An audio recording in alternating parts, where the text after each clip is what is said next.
दुनिया करोली टकैस को सिर्फ इसलिए नहीं जानती कि उन्होंने 2 बार लगातार ओलंपिक्स गोल्ड मेडल जीता है, बल्कि इसलिए कि अपना राइट हैंड खोने के बावजूद भी ये शानदार मुकाम अपने मेहनत और जुनून से हासिल किया है। दोस्तों, करोली के जीवन में घटी ये हादसा, इस हादसे को जानने के बाद आप समझ पाओगे आप कितनी भी बड़ी प्रॉब्लम में क्यों ना हो, उसे हैंडल करना सीख जाओगे।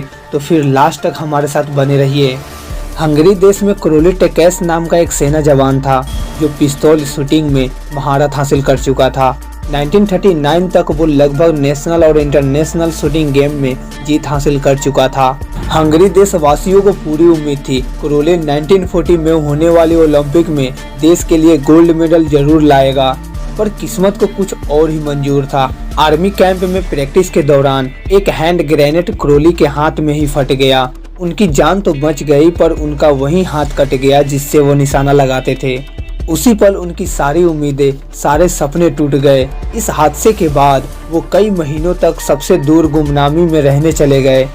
एक साल बाद 1939 में हंगरियन नेशनल पिस्तौल चैंपियनशिप में वापस आए। उसमें हिस्सा ले रहे पार्टिसिपेट्स ने उनसे हमदर्दी की और बोला, अच्छा है तुम खेल देखने आए हो, इससे तुम्हारा दिल भी लगा रहेगा। पर सब हैरान रह गए जब करोली ने कहा, मैं दर्शक बनकर नहीं बल्कि प्रतियोगी बनकर आया हूँ।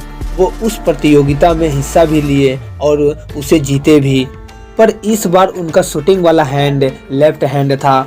उल्टे हाथ से काम करना कितना मुश्किल होता है, पर करोली ने कर दिखाया था। जब वो गुमनामी में चले गए थे तो वहाँ दुखी रहने की बजाय यही सोचे, जो हो गया सो हो गया, वो बदला नहीं जा सकता। मेरा दायां हाथ कट चुका है, इसके लिए दुखी होने से कोई फायदा नहीं। और वो पूरी मेहनत करने लगे अपने बाएं हाथ को ट्रेनिंग देने में। बहुत मुश्किल हुआ, पर लगातार कोशिश से वो इसमें सफल हो गए।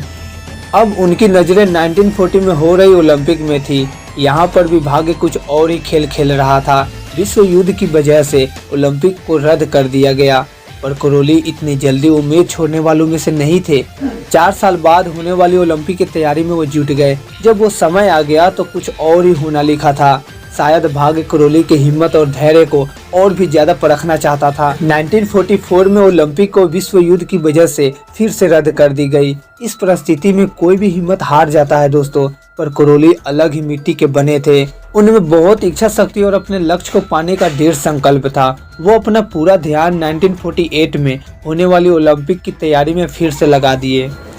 आखिरकार वो दिन आ ही गया। 1948 के ओलंपिक में अपने से कई ज्यादा जवान और जोशीले प्रतियोगियों को हराकर अपना और अपने देश का सपना पूरा किया। वो न सिर्फ गोल्ड मेडल जीते बल्कि रैपिड फायर पिस्तौल शूटिंग में वर्ल्ड रिकॉर्ड भी बनाए। पर कहानी यहीं पे खत्म नहीं हुई। वो 1952 के ओलंपिक में भी हिस्सा लिए और इतिहास को बदलते हुए एक बार फिर से गोल्ड मेडल अपने नाम किए।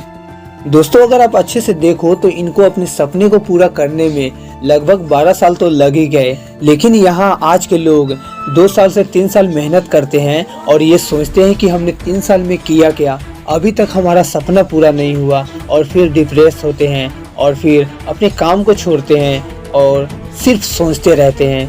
तो इससे अच्छा है उनके जैसा काम करना। तो इसीलिए आप कभी भी ये मत सोचिए कि आपका बहुत समय लगा तो आपको कुछ भी नहीं मिला। दोस्तों, आपको बहुत कुछ मिलेगा। थोड़ा और तो टिकिए, मतलब थोड़ा और तो पेशेंस बना कर रखिए और अपने काम को करते रहिए। करोली ओलंपिक में गोल्ड मेडल जीते सिर्फ इसके लिए जाने नहीं जाते दोस्तों, बल्कि कैसे बार बार उम्मीदें टूटी फिर भी सालों तक अपने सपने को पूरा करने के जुनून को वो बनाए रखे और लगातार मेहनत करते रहे, जो आखिरकार उन्हें अपने मंजिल तक ले ही गई। वो एक लेजेंड के हिसाब से जाने जाते हैं जिन्होंने कभी हार नहीं मानी। उनकी कहानी हमेशा लोगों को मोटिवेट करती रही है। इस स्टोरी से क्या सीख मिलती है दोस्तों, इस स्टोरी से हमें 4-5 सीख मिलती है। पहला है, अपने हालातों को दोष देना छोड़ो। करोली के साथ जो हुआ, उस हालात में ज्यादातर लोग परिस्थितियों को बुरा भला बोलते हैं। उस विस्फोटक बनाने वाले को, सरकार को और अपनी किस्मत को कोसते हैं। हिम्मत हार जाते हैं और निराश में जीवन बिताते हैं। पर जो हुआ उसमें करोली बहुत दुखी हुए। वो अकेले में भी रोए होंगे, पर इस हादसे को वो एक्सेप्ट कर लिए और आगे दुखी होने की बजाय ये सोचे कि इस परेशानी से कैसे निकला जाए। वो सोचे शूटिंग की कला में मैं तो माहिर हूँ कि कैसे खड़ा होना है, कौन सा गन शूटिंग के लिए अच्छा है, किस तरह निशाना लगाना है। ये बातें तो मुझे पता है, बस सीधे हाथ की बजाय उल्टे हाथ को ट्रेन करना है। हर इंसान के साथ कुछ न कुछ बुरा होता है दोस्तों, पर उस समय हमें ये सोचना चाहिए जो हो गया उससे कैसे निकला जाए और हालात को कैसे बेहतर बनाया जाए। परिस्थितियों को दोष देना बहुत आसान है, पर इससे सही सीख लेकर आगे बढ़ना ही सच्ची कला है। जितना जल्दी आप ये कला सीखोगे उतना ही जल्दी आप कामयाबी की ओर बढ़ोगे। सेकेंड है जो पास है उसे बेहतर बनाना। हम अपने आप को बेहतर बना सकते हैं दोस्तों। जो हमारे कंट्रोल में नहीं है उस पर गुस्सा होके, फ्रस्ट्रेट होके कोई फ़ायदा नहीं होता, सिर्फ हमारा समय बर्बाद होगा। उदाहरण के तौर पर अगर बारिश की वजह से ट्रैफिक जाम हो जाए और उसमें आप फंस जाए तो क्या कर सकते हैं? उस वक्त गुस्सा होके एनवायरनमेंट या ख़राब रास्ते को कोस के क्या होगा? कोई फ़ायदा नहीं, सिर्फ हमारा गुस्से से खून जलेगा। इसीलिए जो बेहतर किया जा सकता है उस पर ध्यान दे। जितनी जल्दी आप खुद पे विश्वास करोगे, बेहतर चीज़ें सीखना, लगातार कोशिश करते रहना और जो है पास उसका शुक्रगुजार रहना, इससे ही एक दिन आपको बड़ी अचीवमेंट मिलेगी। थर्ड है आपका शरीर वही करता है जो आपका मन मानता है। लक्ष्य की ओर जाने में कई बाधाएं आती है। अगर आपका मन ये सोचता है मुझसे नहीं होगा, मैं ये परेशानी संभाल नहीं पाऊंगा, तो आपका शरीर भी कोशिश नहीं करता एक्शन लेने में। क्रोली ग्रेनेड एक्सप्लोजन के बाद ये सोच लेते कि सब कुछ खत्म हो गया, अब वर्ल्ड चैंपियनशिप जीतना असंभव है, तो वो अपने उल्टे हाथ को ट्रेन करने का सोचते भी नहीं और गुमनामी की जिंदगी जीते।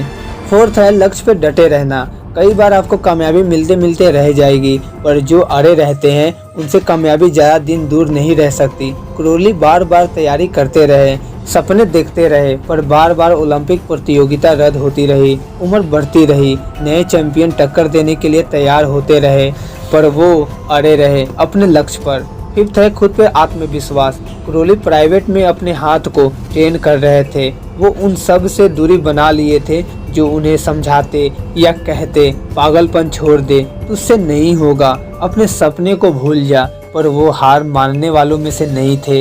ये विश्वास ही था कि वो कर पाएंगे और वो कर गए।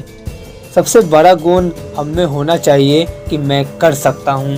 तो दोस्त उम्मीद है ये वीडियो आपको समझ में आया होगा। ऐसे ही इंटरेस्टिंग वीडियो के लिए आप हमारे चैनल के साथ जुड़ सकते हैं। Thanks for watching. जय हिंद, वंदे मातरम।